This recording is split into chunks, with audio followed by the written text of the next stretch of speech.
Bonjour à tous et bienvenue dans le Grand JT des Territoires. Cette semaine, place à une édition spéciale été, un condensé de l'actualité préparé par les équipes du Grand JT des Territoires. Regardez. Voilà, donc on va enfumer. Une fois la fumée froide propagée, l'apiculteur peut ouvrir et s'occuper des ruches. L'objectif, vérifier les pontes de la reine pour assurer la survie de la colonie en cas d'attaque. On a réellement vu la pression du frelon asiatique. J'ai eu plus de la moitié du cheptel qui n'a pas passé l'hiver. Alors sur un rucher, c'était effectivement dû au frelon asiatique. On a vu qu'il y avait un nid avenue de Guise à 500 mètres du rucher. Et là, ce nid-là, il peut aller jusqu'à 10 000 individus. Il va manger 10 kg d'insectes sur une saison. Plus petit mais aussi plus agressif que son cousin européen, le frelon asiatique est un réel danger pour les abeilles, tout comme pour les apiculteurs. Quand il y a des nids, il faut passer par des professionnels pour venir les enlever parce que nous on n'est pas équipés, il faut avoir des équipements vraiment spécifiques. Détecté dans la région en 2015, en 10 ans, ce prédateur d'abeilles a pu proliférer grâce à la hausse des températures hivernales. Face à ces ravages, les apiculteurs préparent leur riposte. La première chose, c'est au printemps maintenant, c'est de capturer les fondatrices. Donc les fondatrices, ce sont ces reines qui ont hiverné, qui vont créer de nouveaux nids. Et pour ce faire, on a des pièges. Il permet aux frelons de rentrer par un trou calibré, tous les petits trous que vous avez tout autour. Ces trous qui sont calibrés pour laisser sortir les insectes et non pas le frelon. La situation alerte même au niveau national. Le 6 mars dernier, les parlementaires ont adopté une proposition de loi visant à coordonner la lutte contre cette menace qui porte atteinte à la biodiversité et aux abeilles. Ce sont des chiffres alarmants. Chaque année, le lac Léman absorberait près de 100 tonnes de plastique. C'est ce que dévoile une étude menée par une association scientifique franco-suisse. Celle-ci s'intéresse à la provenance de ces plastiques et à la manière dont ils sont déversés dans le lac Léman. Les précisions avec ce reportage de Chloé Lemeur pour 8 Mont-Blanc. Une eau claire et limpide. À première vue, rien ne laisse ici imaginer une quelconque pollution. Pourtant, il y a quelques jours, l'Association pour la sauvegarde du Léman a dévoilé des chiffres alarmants. 100 tonnes de plastique arrivent chaque année dans le lac, soit 2 fois plus que les données estimées en 2018. Ces plastiques sont de divers types, ce sont des macro et des microplastiques.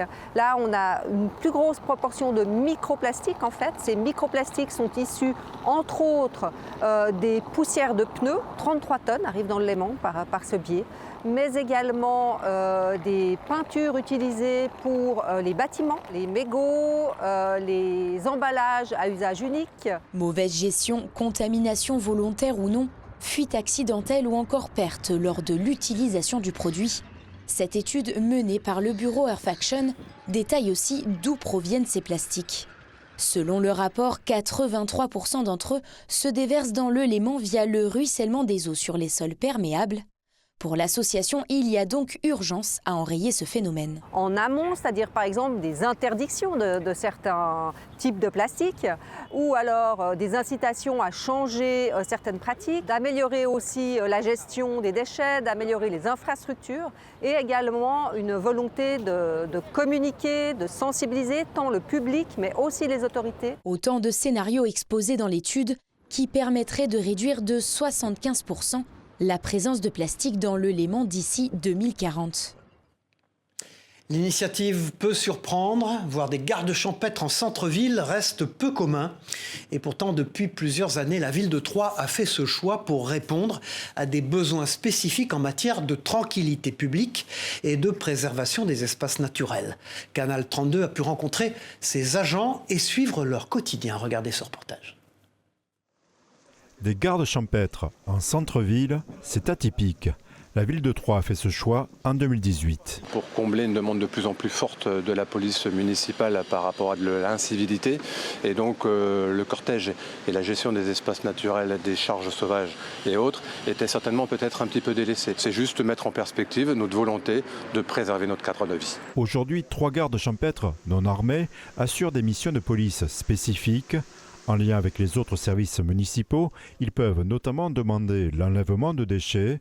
Leur champ d'action couvre les ruelles et les espaces verts de la ville. Les missions principales des gardes champêtres tournent autour de la police de l'environnement, de la préservation de l'environnement. Donc nous agissons sur les dépôts sauvages, quels qu'ils soient. Donc on a un exemple ici. La lutte contre les déjections canines, quelque part une pollution mais un désagrément pour les usagers. On s'assure que les chiens soient bien tenus en laisse, que les chiens catégorisés soient muselés, que leurs propriétaires aient les documents. Dans certains parcs, des arbres sont abîmés et gravement endommagés du fait que certaines personnes entraînent leurs chiens, souvent des chiens catégorisés, au mordant. On est à Troyes, on a beaucoup de parcs et jardins. On peut même dire que sur le parc des Moulins, on a même une cité, une ville, une forêt urbaine. Donc les gardes champêtres sont rentrés sur la ville de Troyes en 2018, justement pour préserver ces espaces naturels. Sur une année comme 2024, c'est à peu près 800 mains courantes et à peu près 150 à 200 verbalisations. Lors de leur patrouille, ils interviennent régulièrement sur des points sensibles où les dégradations sont fréquentes. Ils disposent de panneaux de prévention indiquant les montants des amendes forfaitaires,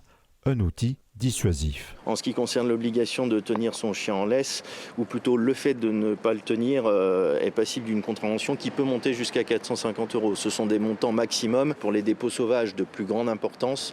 Là, les montants peuvent être beaucoup plus importants. En décembre dernier, la décision a été prise d'étendre ce dispositif à 69 communes rurales de Troyes-Champagne Métropole, en s'inspirant du modèle troyen. Tout à fait autre chose. Avant d'être de hauts fonctionnaires, les étudiants de l'INSP, anciennement l'ENA, doivent absolument participer à une immersion militaire. Le but, c'est de leur inculquer des valeurs de la nation avant d'accéder aux plus hautes fonctions du pays. Nos partenaires et équipes vidéo de la Provence étaient présents au camp militaire de Conjuers, dans le Var. Regardez ce reportage. Section pour un bond vers la gauche de 5 mètres en avant. À première vue, on pourrait croire qu'il s'agit d'un entraînement de soldats de l'armée de terre. Mais il n'en est rien. Sur le terrain du camp militaire de Conjuers, des élèves de l'Institut national du service public, anciennement appelé l'ENA, sont là pour une formation obligatoire dans leur cursus. Cette période d'immersion, on l'a fait en 2 temps. Ça dure 3 semaines. Il y a une première semaine qui se passe ici à Conjuers, où les élèves sont habillés en uniforme et font des activités purement militaires, donc c'est eux qui pratiquent. Et puis il y a 2 semaines où on va aller dans les différentes unités des 3 armées et de la gendarmerie, et où les élèves vont vont rencontrer du personnel, vont voir des matériels, des équipements, et donc on est plus dans la démonstration, si vous voulez, de matériel et d'équipement. Au programme donc, parcours d'obstacles, déplacement militaire, tir à l'arme automatique, tout le panel du soldat pour une formation qui, pour ces étudiants des hautes instances, paraît indispensable. La hiérarchie, ce n'est pas une question de pouvoir ou de domination, mais c'est une question d'organisation. On a essayé par exemple de faire un exercice, on était 15 autour de la table à discuter, c'était impossible.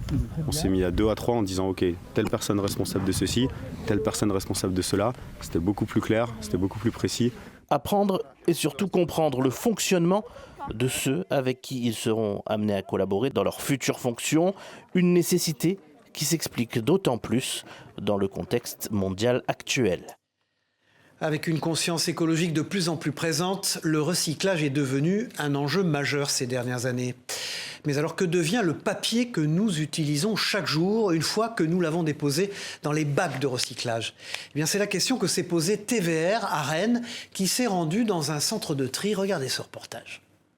Le papier rennais est débarqué ici, dans l'immense usine Norskog de Golbey, qui recycle les 3/4 des papiers collectés en France, soit 450 000 tonnes par an. Les 6 000 tonnes de papier trié que Rennes Métropole vend donc chaque année à Norskog ne font tourner l'usine que 5 jours par an. Mais le papetier vosgien s'en contente, car de plus en plus de collectivités vendent leurs déchets à l'étranger. Ce que fait Rennes Métropole, c'est hyper important pour nous. Aujourd'hui, le papier se raréfie, il faut le chercher de plus en plus loin.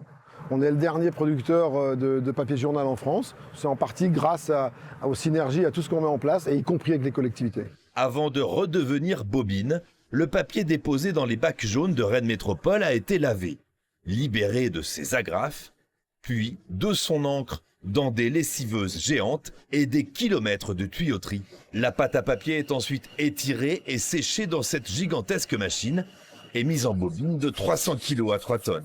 Le papier rennais est redevenu papier et a rapporté de l'argent à la collectivité.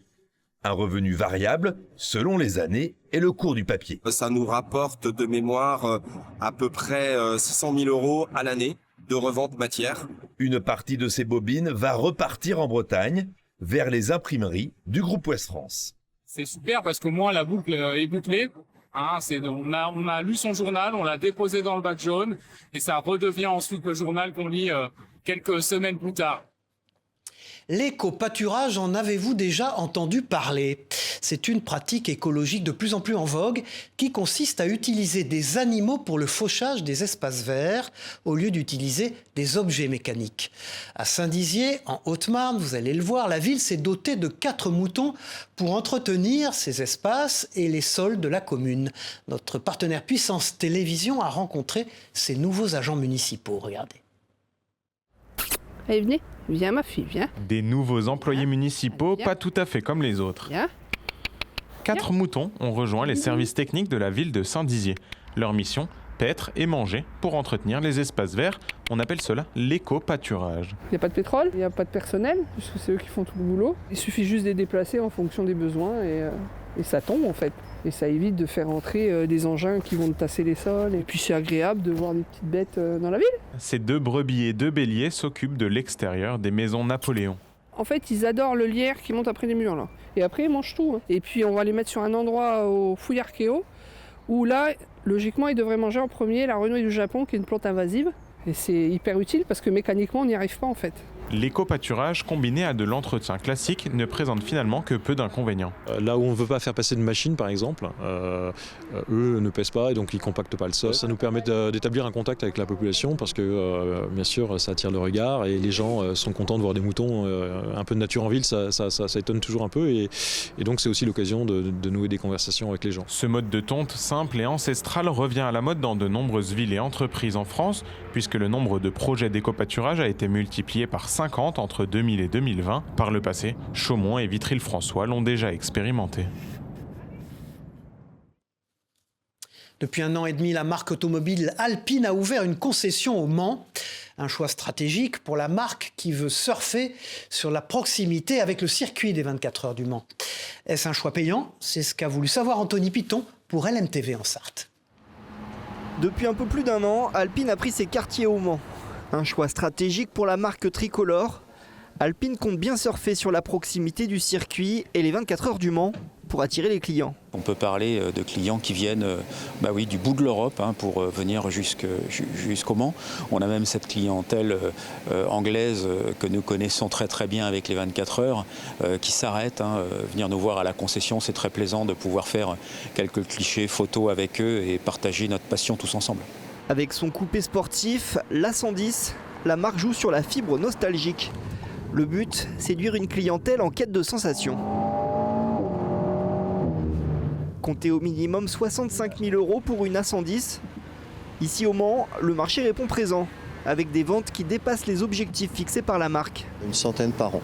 Donc nous on a ouvert il y a 1 an et demi, donc sur l'année, une année pleine, c'est environ 100 voitures. Le profil c'est jeune retraité, on va dire 60-70 ans, rêve de gosse, je me fais plaisir maintenant, j'attends pas d'être trop vieux pour me faire plaisir.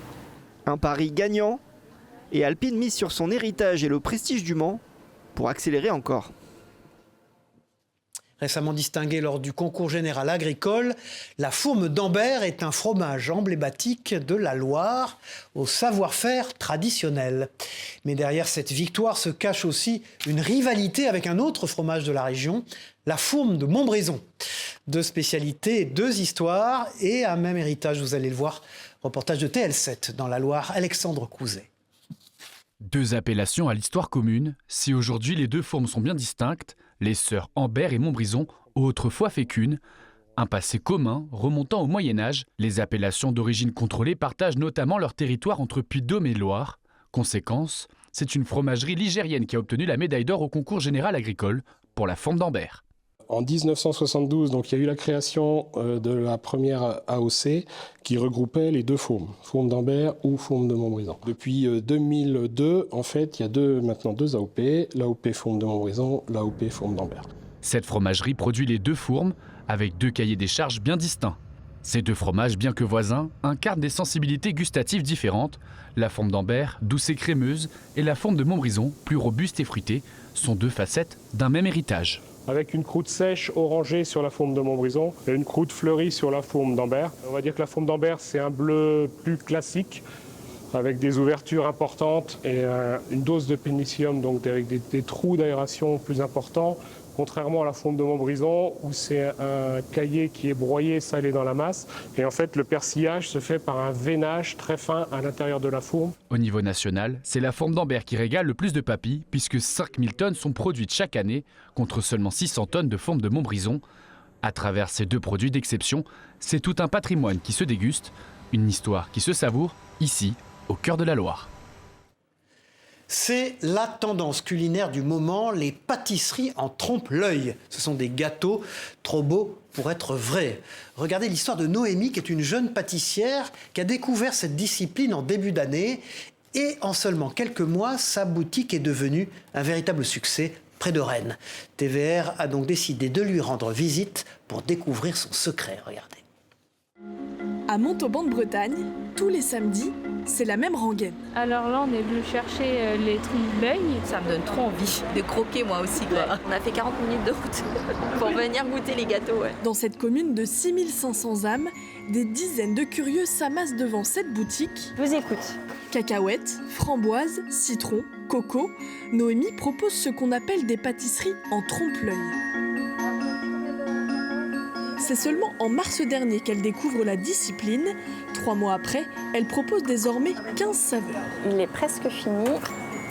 Au fur et à mesure des semaines, je me perfectionne.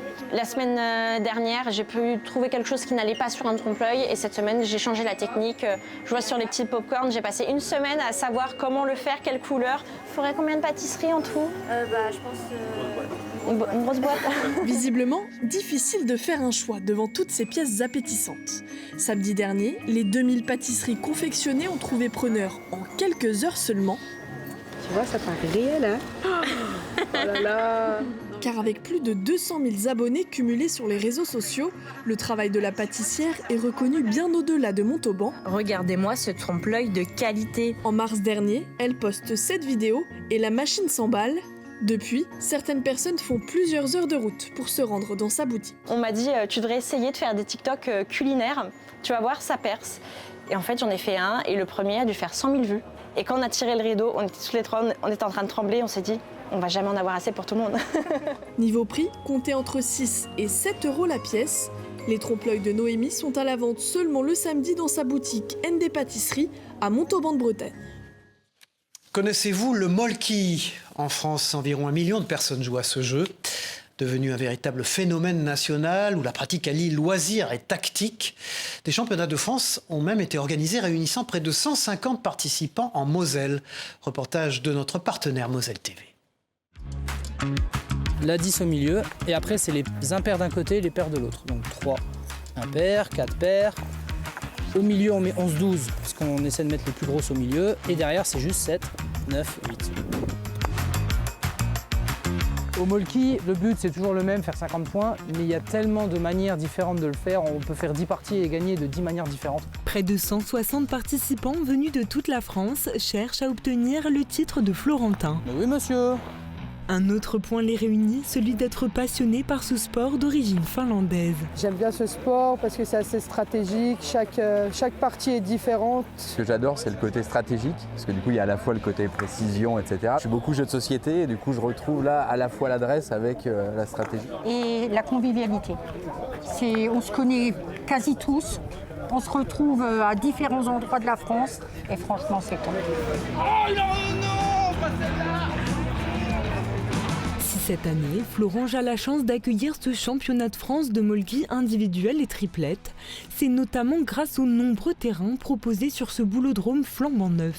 Mais pas uniquement, puisque la discipline est particulièrement implantée sur la région. Nous sommes en Lorraine très nombreux à jouer au Molki. Il y a 12 clubs en Lorraine. Et sur la France, on est environ 65 clubs à jouer. C'est accessible à tout le monde. Donc forcément, ça fédère le plus large panel possible au niveau des âges. J'adore la pétanque parce que ça fait 40 ans que je joue, mais le molki a un petit plus, c'est beaucoup plus tactique. C'est un peu la tactique du billard avec l'adresse de la pétanque. Certains événements où on fait découvrir qu'il y avait beaucoup de molki en Lorraine, surtout avec les belles installations qu'on a là. On a de la place pour tout le monde et voilà, c'est génial. Créée il y a 2 ans désormais, la section molki du club de pétanque de Florange accueille volontiers les nouveaux adhérents, et ce, quel que soit leur âge. À la quête d'un corps de rêve, le sien, vous allez le voir, est très musclé. À 33 ans, Michael est un bodybuilder acharné dans sa quête du corps parfait. Et il est prêt à tout pour y parvenir, entre musculation intensive, nutrition stricte, sommeil et rythme de vie. Tout est pensé, tout est sous-pesé pour optimiser cette progression. Puissance Télévision l'a bien nommé, l'a rencontré. Regardez.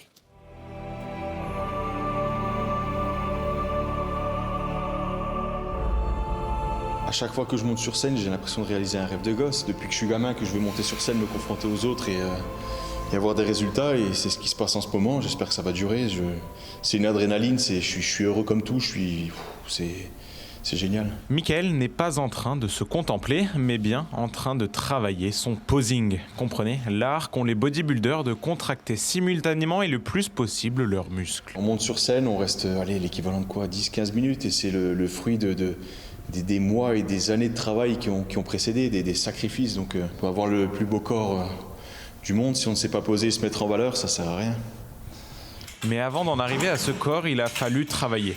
Depuis qu'il a eu le droit de rentrer dans les salles de musculation à l'âge de 15 ans, Michael enchaîne les séances. Routinier oui, ingrat oui, mais la quête du corps de ses rêves passe par là.